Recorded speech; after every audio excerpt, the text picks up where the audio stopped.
మనసు లేక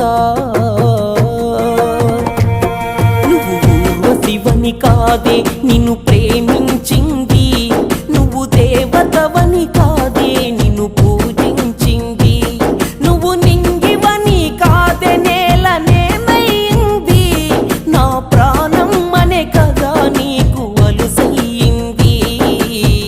రాతలో లేని రాదమ్మ చెప్పలేనంత బాధమ్మ, గుండెలో నీదే పేరమ్మ చెరిపినా పోనే పోదమ్మ.